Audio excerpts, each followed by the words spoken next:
Hi, I'm Dr. Irena, a psychologist, and I work with women and couples who are experiencing pregnancy loss. And I'll be talking today about how to cope with the pregnancy loss. And I'll talk about different types of pregnancy loss, common emotions, unique aspects of grieving pregnancy loss, then gender differences in grieving. And of course, how do you cope, with this loss? And then I'll give some resources at the end. Pregnancy loss, there are different types of losses. Most often it's miscarriage. So spontaneous loss anywhere between, from the time you learn that you're pregnant up to 22 weeks, stillbirth, meaning that the baby was already, born, not alive. You have biochemical pregnancy. So, only, hormones are telling you, HCG in urine is actually telling you that you're pregnant, but really you're not. Perinatal death, which happens anywhere from 22 weeks, until the birth of the child, and also includes, for 7 days after the baby is born. Termination of pregnancy for medical reasons, when you learn that some things, the baby will have significant health difficulties, ectopic pregnancy. Then you have molar pregnancy, where, you know, and then, I would also, add this, failed IUI or IVF cycle. So it's not technically pregnancy loss, but women and couples, experience this as really a loss of the baby. Losing a baby at any point during pregnancy is really devastating. It's so untimely, and it's profoundly unfair. And really, couples feel that their world has fallen apart. That they just didn't expect it, and it's really devastating. And, most often, women and couples experience, really a tidal wave of very intense feelings. First thing, it's most often they're in shock, they can't believe, they feel numb, they can't feel anything. Then they can be on the other side, preoccupied with, their thoughts of their baby and their loss. Angry, they can feel angry at their own body, doctor, their partner. Very often there's self-blame and guilt, and I'll talk about that later. Women feel that they did something to cause the birth of the baby, and they always question themselves. Of course, they can feel very envious, of other pregnant women, and feel ashamed that something's wrong with them, that they couldn't, carry pregnancy full term. And of course, there's, underlying anxiety and depression. And with this loss, part of this, physical experience of loss and grief is really body aches. I mean, you can feel that your whole body is really aching. That women have difficulty sleeping, they have nightmares, a lot of physical aches and pains. And kind of like you can feel that your whole body, wants to, is yearning to hold your baby. And, just to kind of like give you a little bit of perspective on grieving, that we know that neural pathways that code for, or, physical pain and mental pain, they're actually the same, neural pathways. So this sense of, loss and mental pain, mental anguish, will be experienced bodily as physical pain. There's some very particular aspects of grieving, perinatal loss. First thing, it's unexpected loss. Most often, what happens is that everything was fine with the pregnancy, and then the next day, either women miscarried, or you go to, for an ultrasound and discover something's wrong with the baby. And we know that loss that's very sudden and unexpected tends to be more traumatizing than something that's expected. Then we live in a death-denying society, you know, and then, prospective loss is usually, it's a prospective loss, and I'll talk about that. It's invisible loss, and I'll talk more about that. And, parents are isolated. They actually have to grieve on their own. So let me kind of like go and talk about each of these a little more, in depth. First thing is for perinatal loss. that it's prospective loss. So most often, when we grieve someone's loss, that death of a parent, spouse, a friend, it's a it is a retrospective loss. So we really go and think and talk and remember experience that we had with the deceased. And actually, for pregnancy loss, it is a prospective. So it really consists of, sometimes, mom can have some physical experiences, sometimes not, if the loss was early on. But really, we're talking about fantasies, hopes, dreams about the future that, parents, and especially moms, imagined they would have with their baby. Then it's an invisible loss, it's an unrecognized, our society in general feels, very uncomfortable with loss and grieving. But in particular about, pregnancy loss, we don't have any rituals, until recently when actually a couple of, prominent figures, talked about their experience with pregnancy loss. There was really no talk about, people didn't talk about their pregnancy loss. I think, Mark Zuckerberg and fairly recently, Hilaria Baldwin, Alec Baldwin's wife, she talked about, they actually both talked about, pregnancy loss. But, it is an invisible loss to the world, but it's also very significant for the parents. And so the outside world, so that could be your family or friends, they don't really have any tangible evidence, of baby's existence. Sometimes parents, didn't even share that they were pregnant, and then they experienced the loss. So they're kind of like, people around them don't know, so they can actually grieve on their own. But also, what can happen, and I think it can be particularly hurtful when, parents experience that, they experience the pregnancy, and, especially if the loss was early on, some people who, kind of like friends and family, they want to be of help, they want to say something that's, supportive, but it can be very dismissive, very often, what parents get is that at least you can get pregnant, or, oh, don't worry, you'll have another one. But, how is this going to help you with the loss of the baby that, the baby that you've lost? Even if you get pregnant the next time, I mean, the new baby will not replace the baby that you've lost. So I think, friends and family, because it's an invisible loss, can be, they're not helpful, and they can even be dismissive. Let me talk about gender differences in grieving, because, that actually happens, very often, and it's very common. Moms and dads, of course, they're going to grieve differently. They have very different bond with the developing fetus. And of course, you can, imagine a mom, by being pregnant, she feels the baby, she has, much more connection. So she's going to be very, affected very differently. And moms, of course, they're much more expressive. They talk about their loss. But on top of that, they actually feel guilty. They blame themselves. They feel that they did something wrong, and it's her fault that, they lost the baby. And, it really affects mom's self-esteem, and she feels really, really kind of like, she's questioning her womanhood if she can carry the baby full term. Men are affected, they grieve too, but they grieve differently, early on, I think, that men are, we know that scores, when the grief scores, for women and men early on are the same or very comparable. And we know for men that the longer the pregnancy goes, the more they're affected.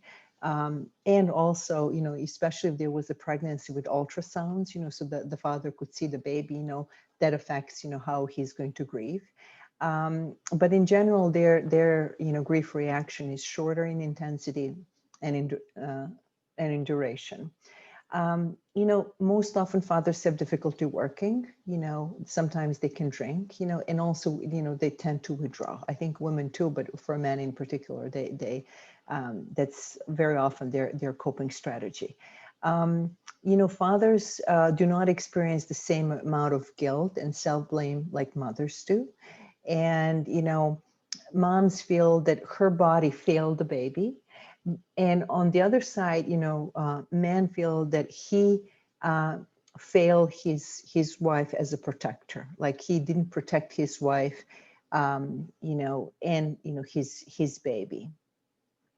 So if you kind of like, compare, how, men and women grieve, men are going to be much more verbal, expressive. They talk about their feelings. They talk about how their grief, and they're very open. You kind of like know what's going on. And on the other side, men are usually non-expressive. They're action-oriented, and they want to fix the problem. They want to be, they want to be fixers, and protectors, men. For women, this pain is longer lasting, much more intense, and it lasts longer. So we have much longer duration of depression, anxiety, longing, preoccupation with the baby. For men, grief reaction is much shorter in intensity and duration, and that's actually expected. For moms, for women, you can feel that, she will say, that her body failed her. She will feel much more guilt, and feel that she did something, or guilty that she failed her baby. She didn't, carry the baby full term. And she failed to protect her own baby by, making sure that the baby's safe and born, healthy at full term. And on the other side, man will feel that, he failed to protect his wife, by being a protector, making sure that she's safe and carry the baby full term. And, women can feel misunderstood by her friends and family. And they can also withdraw. And, it's interesting that men also tend to withdraw. So social isolation is actually common for both. Okay. So I do want to mention that, fathers are often forgotten in their grief. When you think about medical professionals, I remember very often when I was called to see, women, actually couples who have, lost their babies, either, at full term or before, all, OBs are focused on the woman and how she's, and then of course, father is there, focused on his wife. And then you'll see also family and friends will pay a lot of attention to the mom, and somehow, fathers are, even though that he lost, his baby or babies, he's often, forgotten. And, so in addition to kind of like these gender differences, in grieving, the fact that the whole society, or again, professionals and family members are focused on the mom, he might be even more hesitant to grieve openly. And especially, if there's a pressure to be, so there's kind of like he's not seen, and he has a tendency to be strong and supportive of, of his wife. Okay. And, differences in grieving can actually strain the relationship. So I really want to talk about that so that you have some awareness. Man would feel that his primary role is to be strong and support his wife. And what happens is that he's worried that if he cries and if he expresses his hurt openly, he will make her upset, and that he somehow failed to support her. So when his wife actually, when the woman sees, my husband is not, crying, I'm the one who's emotional, she can easily, if he, interpret his like a lack of expressiveness and his lack of crying and talking about, how he feels, that he really doesn't care about the baby. So on one side, if you can see, this can kind of like lead to a vicious cycle. He doesn't want to talk about his sadness because he's afraid he's going to upset his wife. He feels, I'm here to protect her, to be strong. One of us has to be strong. by not talking and expressing how he feels and how sad he is, his wife can actually take this and interpret it, he's not interested in the baby. I'm the only one, who's grieving. He doesn't care about the baby. She can be very alone. She can be very alone in her sadness, and that can lead to tension. And, so they're both really very sad, but they can actually, distance from, from each other, and there can be, tension in the relationship. So these differences in grieving can cause distancing and tension. And it's really sad that, at time of great sadness, both partners can feel alone and unsupported, by each other, even though they're both, equally affected and sad by, loss of their baby. And it's interesting, some research shows that 1/3 of, women after the miscarriage report feeling distant from their partners, and 1/3 feel that they're supported, that their relationship, improved.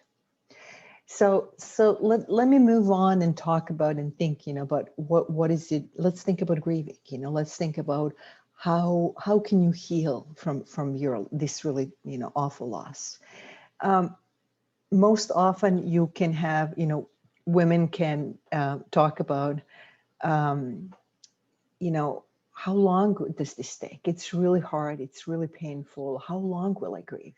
We do know, and we're really learning, with research, that grieving a perinatal loss takes a longer time than most people anticipate. So anywhere from, a few months to a few years. There's no finish line. There's no, healing really happens gradually. It can be forced and can be, hurried. You kind of like you have to respect and honor your time. You have to respect time that it takes you and your family to grieve. There's no kind of like normal timetable that, 3 months or 6 months or a year. And we know that, grief processing is not linear, that, it takes, it's not linear, that you can go through a roller coaster. You can have some really good days and then some really, really hard days. How long, will it take? It probably, I think, based on my experience of working with women, over time it'll get easier. I think early on you may have maybe an hour or two a day that you'll feel more yourself, and then you'll have a couple of hours a day, and then eventually you'll have, a couple of days a week that you're feeling better and that you're feeling stronger and that you're more yourself, and then a couple of days that you'll feel really very sad and you'll be, preoccupied with your loss. And, I'll talk more about that a little bit later. Your grief, again, talk about it's not linear. There will be a lot of triggers, anniversaries, other losses that can, put you back in this, very raw and sensitive place, even though you thought you're recovering. Again, couple of, weeks afterwards, you'll probably start to feel better. But, you also may find yourself really, having difficult days a year later or even, more than that, and it's completely fine. And, kind of back to like grief is very personal, and there's no correct way to grieve. And if you're sad, 6 months or a year or 2 years later, that's where you need to be. It's, I think it's easier said than done, but, allow yourself time, you may need, to have days and, maybe more than days, weeks to cry and yell and be angry and let yourself experience, allow space for your feelings. You may feel physically and emotionally drained, and that's really also part of grieving. And, know that this is normal. If you're feeling really, really down and completely, depleted physically and emotionally, that is, part of, it's normal when you're grieving. Avoidance will make it worse, try to have empathy for yourself. Women are unfortunately very they tend to be very, very harsh, and they can blame themselves and their bodies, and feel, there's something that I did, like I have exercised too much, or I was in stressful job, or, if I have only gone to the doctor, that's most, common. If I only gone to the doctor a day before, things would have been prevented. And I think, it's part of, if you can kind of like, this is where you are, if you feel guilty, that's where you are, but there's nothing that you did, and I just want to, I mean, you know that babies are born also during the war, moms who use, abuse drugs, they still can get pregnant and deliver babies. So there's nothing that you could have done to prevent it, but, at the same time, you will feel guilty and blame yourself. So if you can acknowledge that, but also know that you didn't do anything wrong. Being able to have, some formal goodbyes or create some rituals, that's also very that really helps. Symbolic acts that rituals and informal goodbyes. They first thing is that they mark the significance of the loss, and I think religion. I think probably most religions are very good with, have tradition, like this is how you grieve, I can certainly speak for Christianity and also for Judaism. In Judaism, you sit Shiva for 7 days. And then you have kind of like a prescribed rituals of like, this is, you go to church, you light up candles, you go to the grave, you say prayers. And, these rituals first thing provide structure, kind of like this is what you do, and a certain, you have a timeline. They provide meaning. And, they also contain feelings and provide opportunity to express your feelings. And because there's nothing, like that for pregnancy loss, you may have to create your own rituals, and I think, sometimes going to church, writing up the candles, saying prayers, if you had a, if you gave birth to a baby, holding your baby, talking to it, getting pictures. And, I know that I've worked with women who had, numerous, pregnancy losses, but, so you didn't kind of like early pregnancy losses. So you can actually create all of your ultrasounds, or collect all of your ultrasounds, and maybe, ultrasounds, and put them in one box or one envelope. So kind of like you have one place for all of that. Planting a garden, that can also be, a ritual that you can create. I do want to say that, as you're grieving, and as you're kind of like slowly progressing, there will be reminders, there will be a lot of reminders, that are kind of like, that you think you're progressing, but then, all of a sudden you'll kind of like be in a difficult and place again. And I do want to say that this is completely not a natural part of grieving, Very common triggers are, for example, your first period. I do have to say, if you had, lost your baby, I don't know, at 18, 20, 22 weeks, and you do, until your due date is going to be very, most likely quite difficult, kind of like anticipating, thinking, kind of like reliving, your loss, and thinking about what could have happened.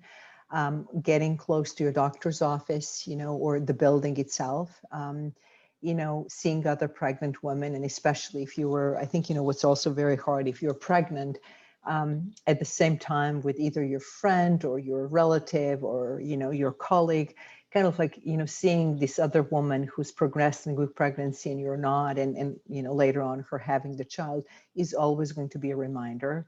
And then also the anniversary of the loss. And then I have to say, kind of like, if you, lost the baby, and then, 1 year, and then you kind of like, you're slowly healing and feeling better.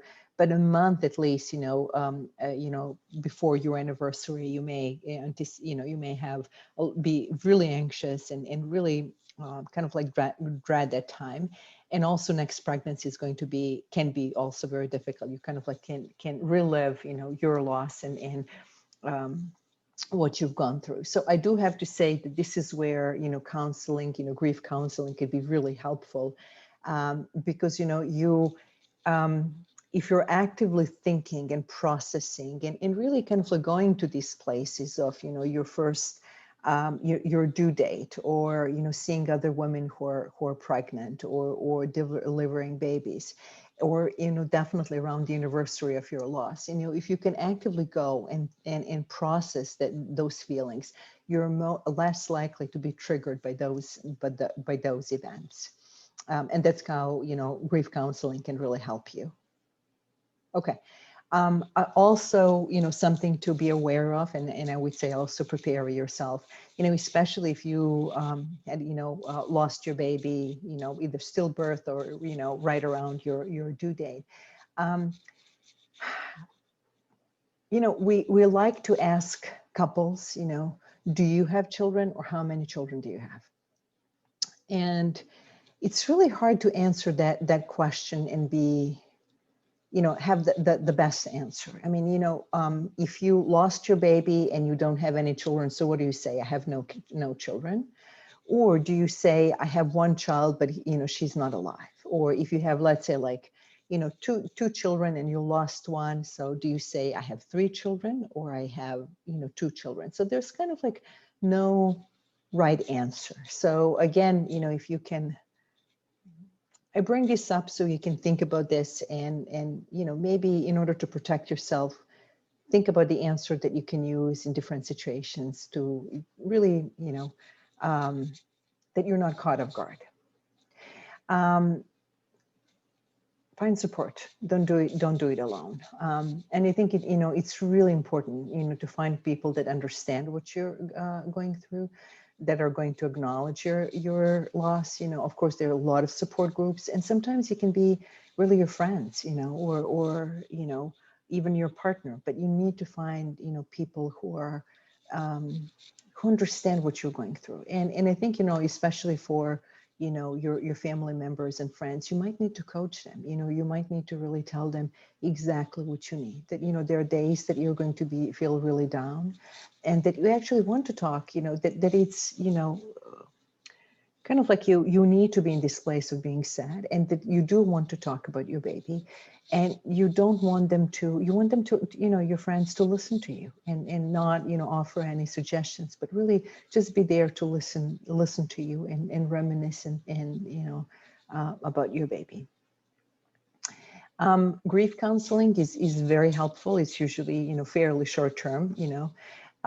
And I think, what happens, and especially, in these very, very sudden losses, where, I think even early on, but definitely, if you've lost a baby, stillbirth or even earlier, if you get to the place of, everything is fine, and, the next day you're rushing to the hospital and delivering babies, and it's very traumatic. And I think, what we can do in couples, in actually grief counseling, is actually kind of like put together and make a story or a narrative of what happened, how did it happen, and kind of like what happened, how did it happen, how has this loss affected you.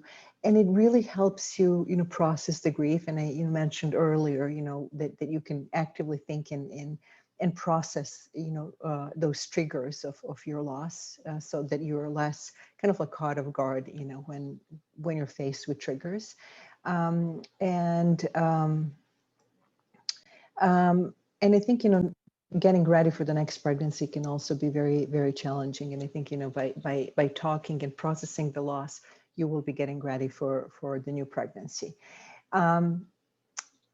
I do, there's two support groups, in Houston: HAND of Houston, HAND of Houston, and also MEND of Houston, MEND of Houston. And I know that there are a lot of, online support groups. Here are some resources still standing. mag.com, Resolve, and Center for Loss of Multiple Birth. Oh, okay. Nationalshare.org, a heartbreaking choice that's for termination of pregnancy. I'll be happy to actually send you these 2 slides.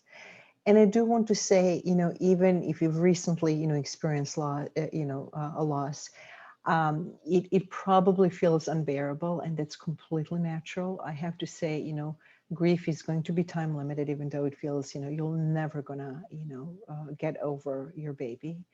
And you'll get through this. And you know what, in this process, you may discover a new sense of, not only strength, in yourself, but you're going to really have an appreciation of what pregnancy means and how, you can't take it for granted. And also, new appreciation of parenthood. Here's my contact information. Feel free to email me or get in touch. I do have a lot of blogs on various topics for on pregnancy loss. So if you're interested in feel free to check them out. And thank you for visiting this video. Bye now.